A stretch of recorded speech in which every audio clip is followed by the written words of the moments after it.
بسم اللہ الرحمن الرحیم الحمد للہ رب العالمین والعاقبۃ للمتقین والصلاة والسلام علی خیر خلقہ محمد وآلہ واصحابہ اجمعین۔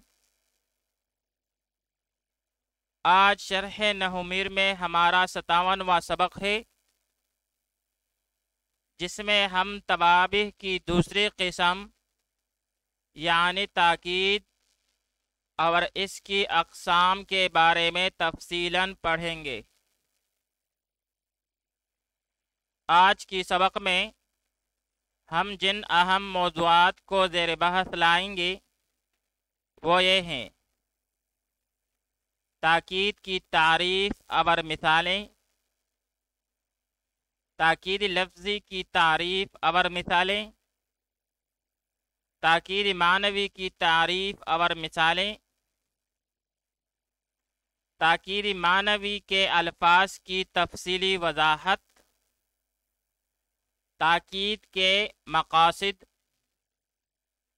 الفاظ تاکید کا دوسرا استعمال، اور آخر میں اجراء اور ترکیب کریں گے۔ سب سے پہلے تاکید کی تعریف اور مثالوں سے اس کی وضاحت کریں گے۔ تعریف تاکید کی یہ ہے کہ تاکید کا لغوی معنی ہے پختہ کرنا، مضبوط کرنا۔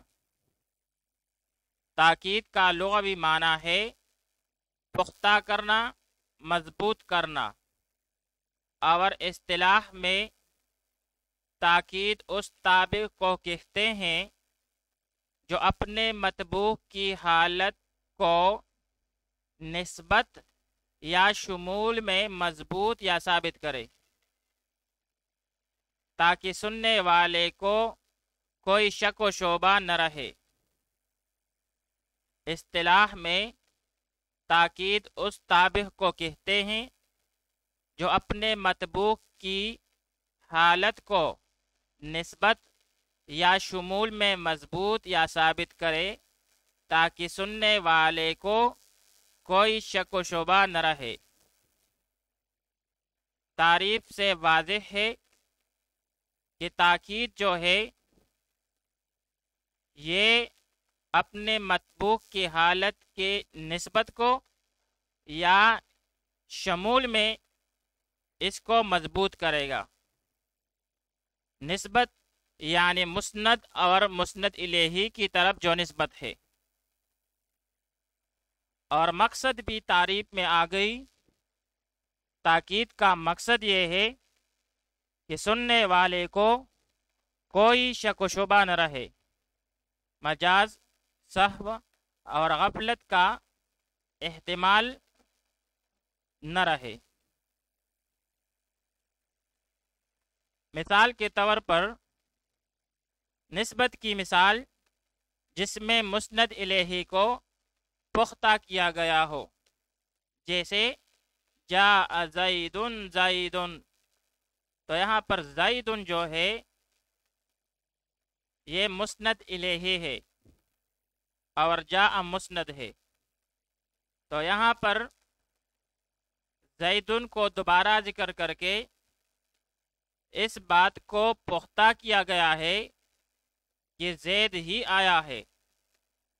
تو یہاں پر مطبوع کی حالت کو نسبت میں مضبوط کر دیا گیا ہے، اور وہ نسبت جو ہے اس میں مسند الیہ کو پختہ کیا گیا ہے۔ دوسری مثال نسبت کی جس میں مسند کو پختہ کیا گیا ہو، جیسے ضرب ضرب زید، تو یہاں پر ضرب جو ہے یہ مسند ہے اور اس کو دو بار ذکر کر کے اس کی تاکید کی گئی ہے۔ اسی طرح شمول کی مثال یعنی جس میں مطبوع میں جتنے افراد ہوں تاکید ان سب پر شامل ہو جائے، جیسے جاءت